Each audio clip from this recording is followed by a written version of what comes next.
श्री कृष्ण राधे राधे। आइए हम तीसरे अध्याय में प्रवेश करते हैं श्रीमद् भागवत महापुराण की। और सबसे पहले हम हमारे कान्हा जी की पूजा कर लें। वासुदेवाय ओम नमो भगवते वासुदेवाय ओम नमो भगवते गणेश जी की आवाहन करेंगे। वक्रतुंड महाकाय सूर्यकोटि समप्रभा निर्विघ्नं कुरु मे देव सर्वकार्येषु सर्वदा। कृष्णाय वासुदेवाय हरे परमात्मने प्रणत केशनाशाय गोविंदाय नमो नमः। सभी सनातनी वैष्णव जनों से मेरा आग्रह है कि आप भागवत महापुराण का स्वाध्याय पाठ सुन रहे हैं, श्रवण कर रहे हैं, तो कमेंट में राधे राधे लिखना ना भूलें। आप सभी का सहयोग चाहिए, इसके लिए आप सभी का बहुत बहुत धन्यवाद। आइए हम तीसरे अध्याय में प्रवेश करते हैं, जो कि भक्ति माता का कष्ट निवारण का साधन है।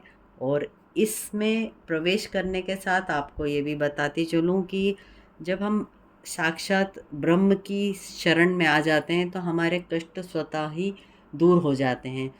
श्रीमद् भागवत पुराण ही हमारे सारे कष्टों का निवारण करेंगी, इसी से हम उनका आश्रय लेते हैं। और आइए हम सब मिलकर तीसरे अध्याय में प्रवेश करते हैं।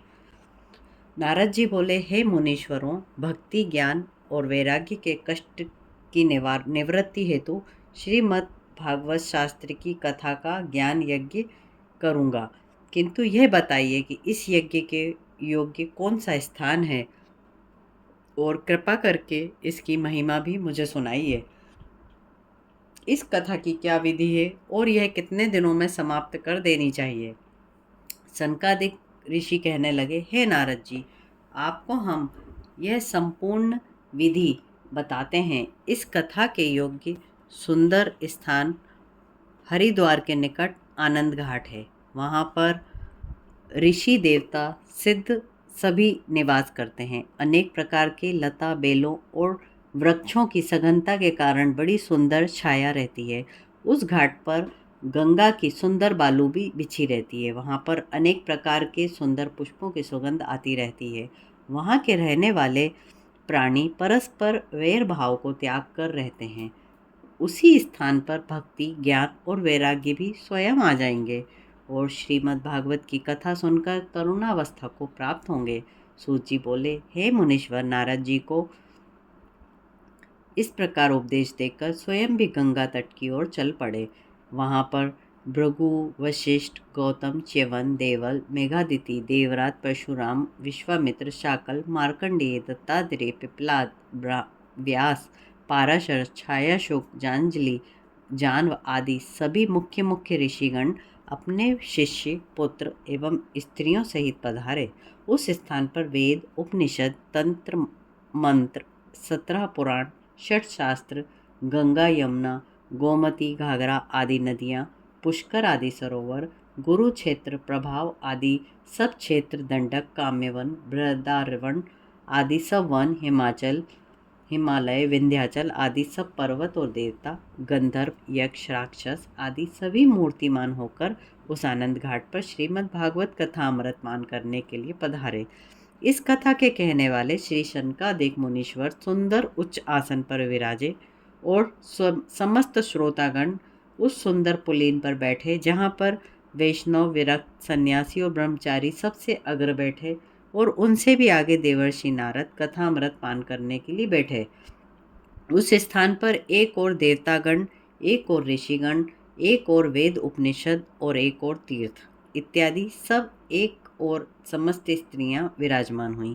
दसों दिशाएं शंख ध्वनि और जय जय के शब्दों से गूंजने लगीं। देवगण आकाश से पुष्पों की वर्षा करने लगे। बोलिए जय जय श्री राधे। अब सूत जी बोले, इस प्रकार आनंद के साथ श्रीमद् भागवत पूजन हुआ और सनकादिक ऋषिगण श्रीमद् भागवत का महात्म्य सुनाने लगे। सनकादिक बोले, श्रीमद् भागवत कथा के श्रवण मात्र से ही भक्ति प्राप्त हो जाती है। भगवान हृदयों में स्वयं आ जाते हैं। इस भागवत ग्रंथ में 12 स्कंद और 18 सहस्त्र श्लोक हैं। इस पुराण को श्री सुखदेव जी ने राजा परीक्षित को सुनाया। जो प्राणी इस पवित्र ग्रंथ का श्लोक, आधा श्लोक और इस चौथाई श्लोक भी से नित्य सुनता है, अथवा उसका पाठ करता है उसके सारे पाप नष्ट हो जाते हैं। वहाँ पर सभी तीर्थ विराजमान रहते हैं, वह स्थान भी तीर्थ हो जाता है। सहस्त्रों अश्वमेध यज्ञ तथा सैकड़ों वाजपेयी यज्ञ इस श्रीमद् भागवत की कथा का 16वां अंश भी नहीं है। हे ऋषिगणों, इस कथा के समान गंगा, गया, काशी, पुष्कर, प्रयाग आदि भी तीर्थ नहीं है। इस सद्ग्रंथ का पाठ नित्य नियम पूर्वक करना चाहिए।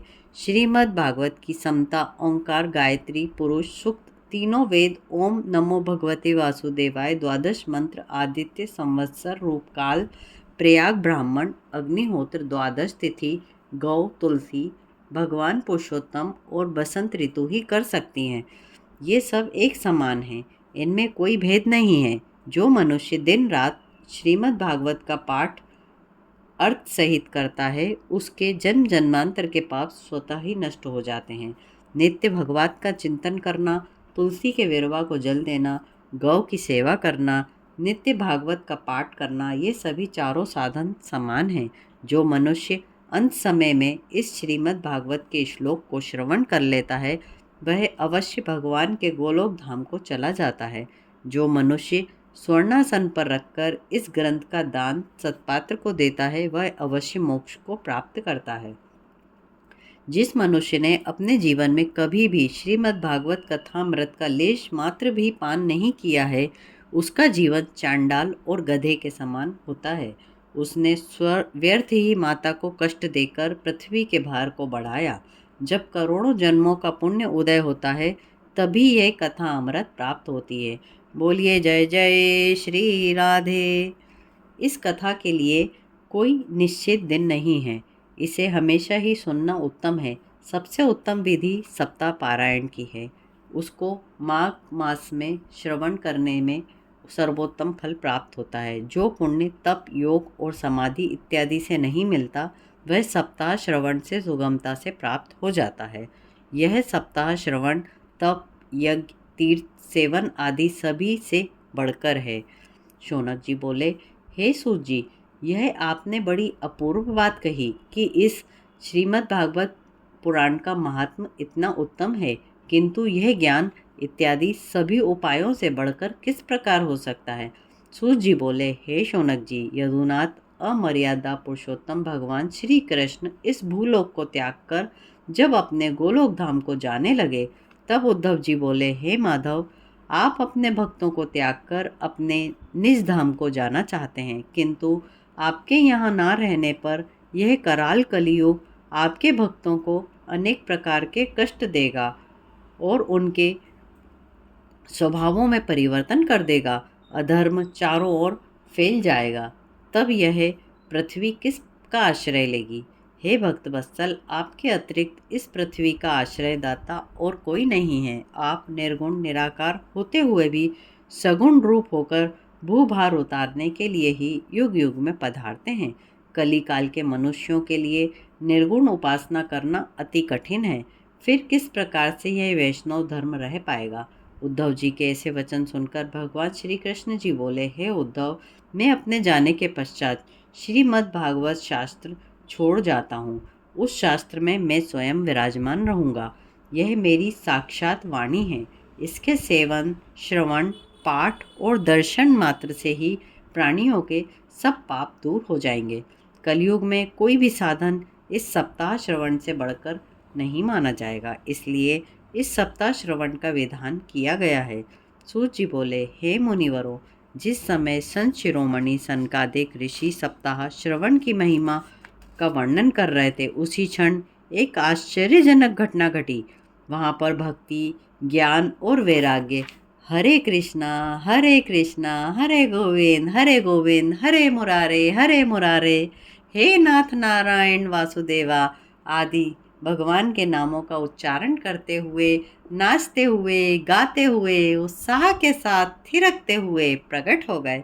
भगवान की परम प्रिय भक्ति को आते देखकर सब ऋषिगण बड़े प्रसन्न हुए।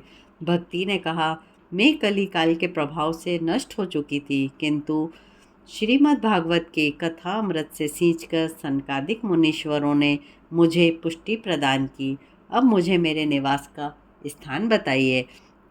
यह सुनकर सनकादिक बोले, हे भक्ति महारानी, तुम भगवान को अति प्रिय हो और भक्तजनों को पुष्टि प्रदान करती हो, इसलिए आप उन्हीं भक्तजनों के हृदय में विराजमान हो जाओ। कली काल के समस्त दोष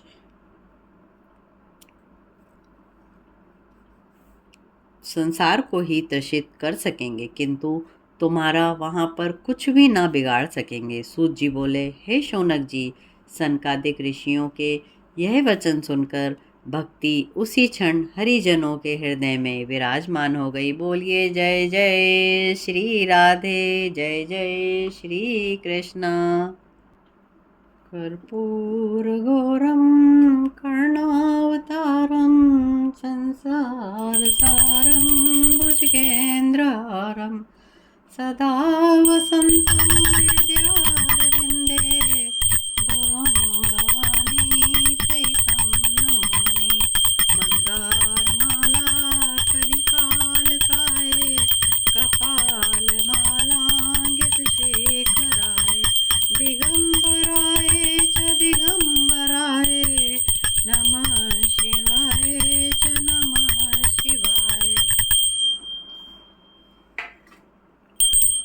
नमो पार्वती पते हर हर महादेव। ओम नमो भगवते वासुदेवाय। श्रीमन्नारायण नारायण नारायण। हरे राम हरे राम राम राम हरे हरे, हरे कृष्णा कृष्ण कृष्ण हरे हरे। इसी के साथ आज का स्वाध्याय पाठ यहीं समाप्त करते हैं, विराम करते हैं और कल हम फिर मिलेंगे। आप सभी से आग्रह है कि जय श्री कृष्ण करके जय श्री राधे लिखकर अपनी उपस्थिति इस स्वाध्याय पाठ में ज़रूर दीजिए और अपना सुझाव लिखिए कि आपको ये पाठ सुनकर किस तरीके की अनुभूति हो रही है। और आप सभी का इस स्वाध्याय पाठ में नियमित रूप से स्वागत है। यह नियमित पाठ आपको प्रतिदिन मिलेगा। इसके लिए आप सभी को जय जय श्री राधे, जय जय श्री कृष्ण।